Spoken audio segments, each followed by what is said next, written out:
sama hijab. Jadi banyak informasi yang tertutup sebelum kita lahir.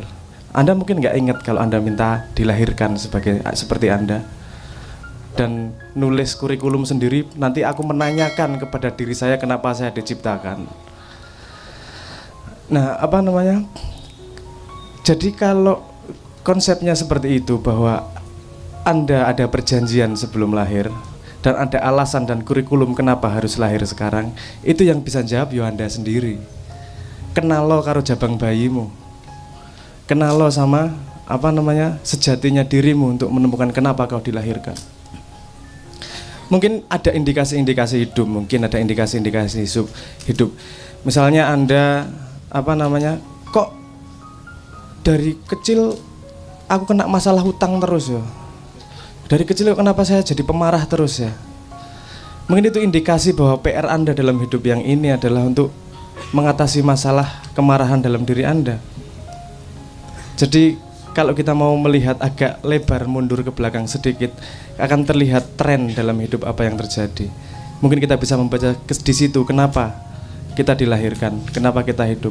Kalau kita melihatnya pada rentang hidup, maksudnya rentang hidup adalah ketika dari kita dilahirkan sampai kita mati, mungkin kita akan susah melihat kenapa kita dilahirkan. Coba sekali-sekali melihat dari rentang nyawa, dari nyawa diciptakan sampai nyawa nanti kembali kepada Tuhan. Di situ akan mungkin ada informasi-informasi yang bisa membantu menjawab kenapa Anda dilahirkan. Bisa jadi Anda dilahirkan untuk memberi cobaan kepada orang tua Anda juga bisa. Siapa tahu.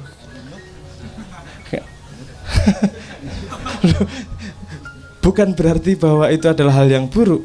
Hal yang buruk sama hal yang baik lagi-lagi dari sudut pandangnya. Lagi-lagi dari resolusi kameranya. Saya KC kemarin sudah ngomong tentang resolusi kebenaran ya, konstruksi kebenaran, di mana kebenaran bisa berbentuk bermacam-macam dan bisa blur atau tidak tergantung resolusi Anda melihatnya. Kalau Anda mau melihat pasir dengan ketika Anda baru bisa melihat perbedaan antara kerakal, Anda tidak akan bisa membedakan apa itu pasir. Anda butuh resolusi yang lebih tinggi.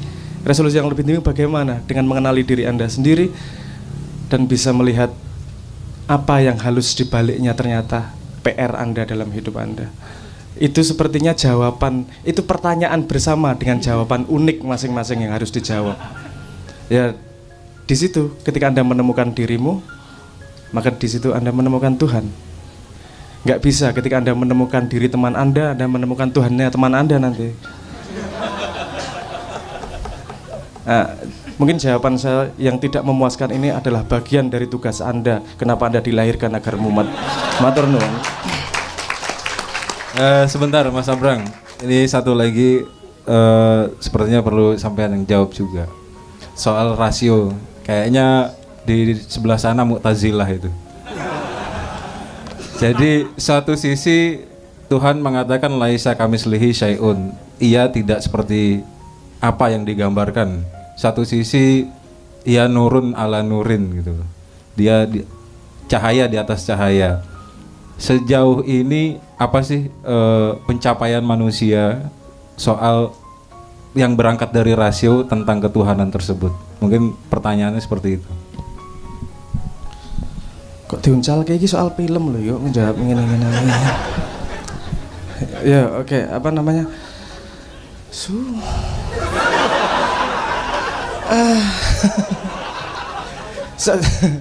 Saya dulu kuliahnya fisika Mas, bukan filsafat. Tapi filsafat itu akarnya fisika ya. Jadi mau tidak mau ya tanggung jawab iki. Oke, rasio adalah menurut saya rasio itu adalah sebuah prosesor. Dia dibutuhkan data untuk memprosesnya. Nah, ini data ini kan variabel. Ada data yang bisa dilihat, ada didengar, dan ada yang dipercayai. Dimana kalau iman sama Tuhan iman kepada Tuhan yang disebut ateis dan non ateis, ateis dan teis. Ini perbedaannya adalah akar komponen yang digunakan pada rasio. Sama-sama pakai rasio, benar. Yang satu memakai rasionya gini. Kalau menurut saya yang tidak percaya sama Tuhan, dia tidak bisa menemukan rasio adanya Tuhan dari bahan-bahan yang dia percayai sebagai benar. tidak bisa dilihat, tidak bisa didengar, informasi-informasi agama tidak dia bisa masukkan sebagai komponen, sehingga dia tidak bisa mempercayai Tuhan. Tapi tetap nomor satu adalah kepercayaan dia terhadap rasionya. Kalau yang percaya pada Tuhan mungkin approach-nya agak lain. Ini saya tidak bisa menemukan tidak bisa menemukan rasio di mana kok Tuhan dibuktikan dengan ini, tidak bisa buktikan ini dengan tidak bisa, buktikan dengan ini tidak bisa. Maka di situ ada jengkal yang namanya iman. Ada dua cara untuk mengkonfirmasi kebenaran, memastikan bahwa itu benar, dan yang lain memastikan bahwa yang lain itu salah. Jadi tidak ada konklusi lain selain bahwa yang itu benar. Jadi nek Islam ki ana sing kalimatnya nek ra salah kae la ilaha illallah ya. Tiada Tuhan selain Allah.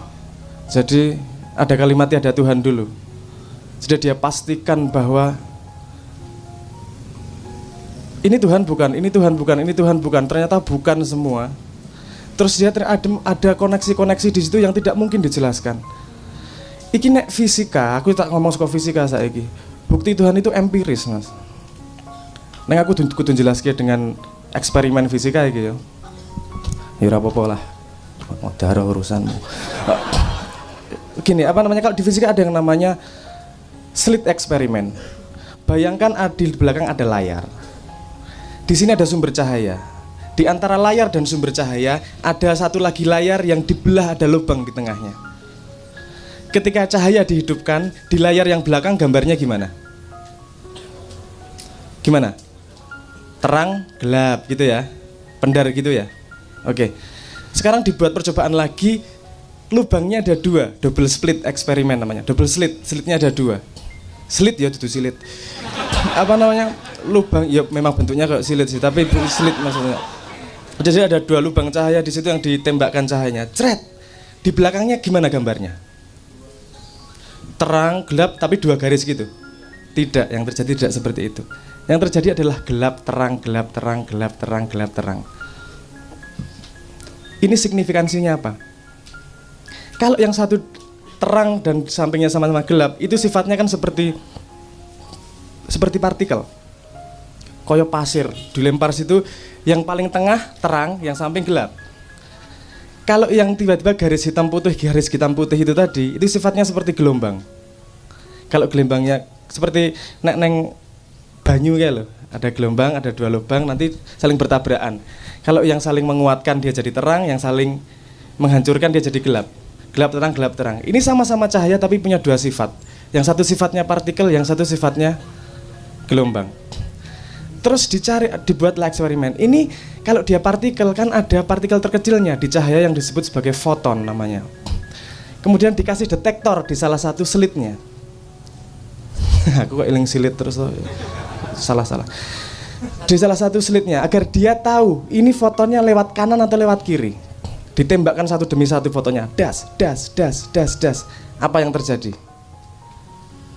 Yang terjadi dalam dua garis itu adalah seperti terjadi dalam satu garis.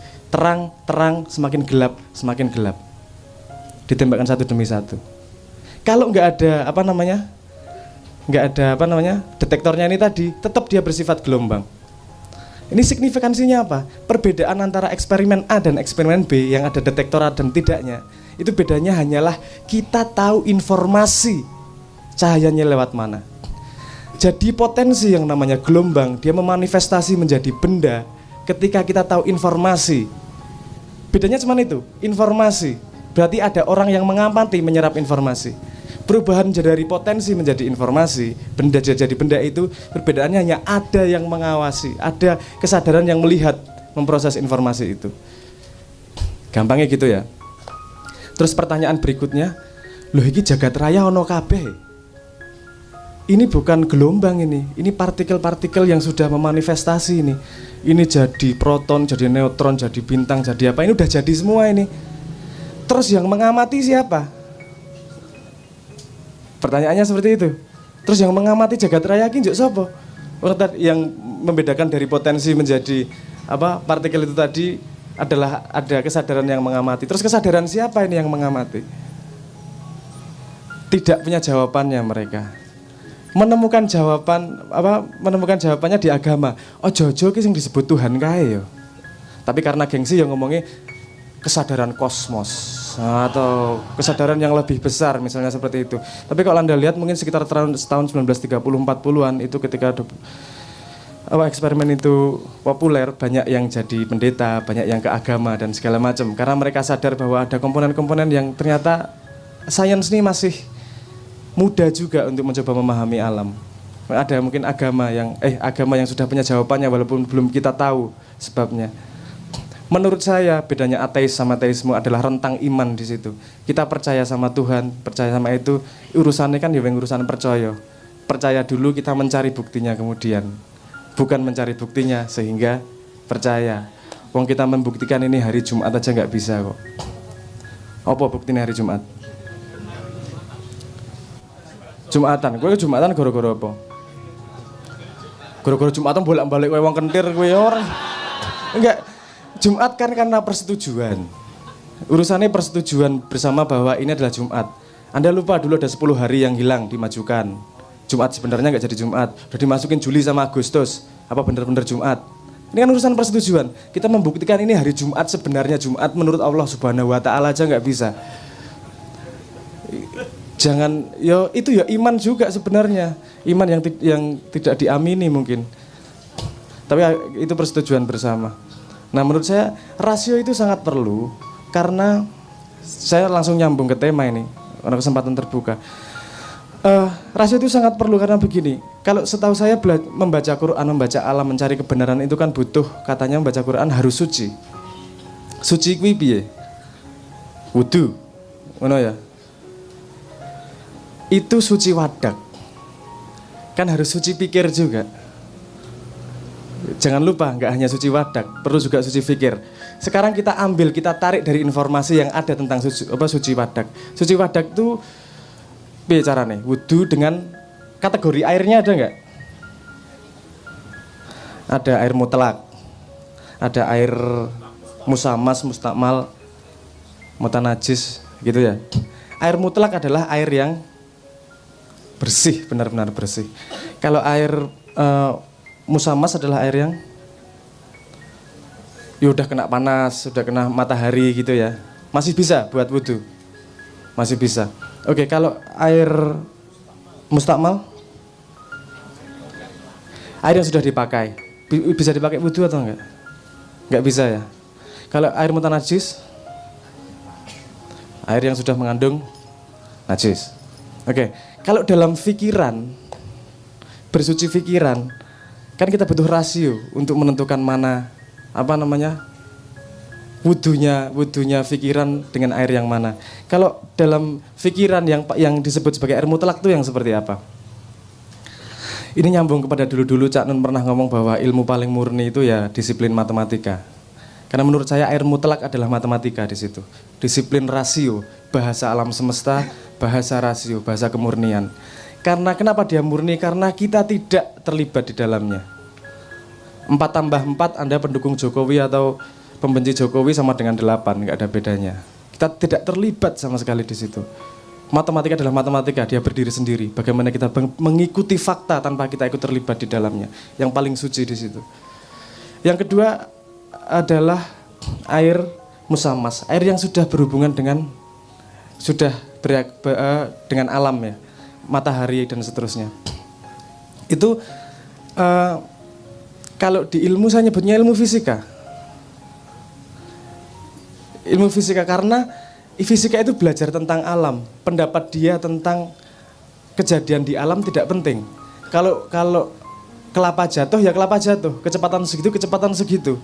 Bahwa presisinya tidak kita bisa jangkau dengan 100%, itu memang karena kita tidak mampu untuk mencapai situ. Ada kemampuan kita, ada limitasi di situ. Jadi dia masih bisa untuk mencari kebenaran, untuk bisa mencari Tuhan, walaupun ada degradasi sedikit di situ, seperti air musamas. Terus yang ketiga, ini aku rada ngeri ngomongnya. Yang ketiga adalah air muktamal ya. Mustakmal. Air mustakmal, air yang sudah dipakai wudu. Ini terjemahan saya. Di sini air yang sudah dipakai wudu adalah orang sudah memakai akalnya, sudah memakai rasionya untuk membersihkan dirinya sendiri. Outputnya berarti adalah tafsir-tafsir Al-Quran. Jadi tafsir-tafsir yang yang ada di kasanah kita ini itu tidak bisa buat berwudu mencari kebenaran, karena itu sudah dipakai wudu penulisnya. Itu adalah output dari dia berwudu dan mencari kebenaran dalam Qurannya. Kalau kita melihat sebagai referensi untuk mencari kebenaran nggak masalah, tapi kita tidak bisa 100% menggunakan itu sebagai tempat berwudu, karena itu wudunya orang lain. Yang terakhir adalah air mutanajis. Ini kan bedanya tadi antara air itu tadi, bedanya seberapa besar invest manusia ke dalam informasi itu. Nah, air mutanajis nomor 1 seperti yang dikatakan tadi, media massa, informasi media massa, karena di situ tidak ada, itu manusia sangat-sangat terlibat, ilmu sosial dan media massa terutama kalau yang bisa dilihat. Orang menulis pasti ada motifnya, ada tujuannya, ada kerangkanya. Itu tidak mungkin bisa dijadikan untuk berwudu, untuk mencari kebenaran yang sebenar-benarnya. Dia hanya hin, hanya petunjuk-petunjuk kecil-kecil untuk mencari kebenaran. Nah, jadi rasio amat sangat penting, bukan cara menggunakan rasionya itu sendiri. Rasio digunakan untuk menganalisa guna rasio itu sendiri. Ya, begitulah sedikit banyak.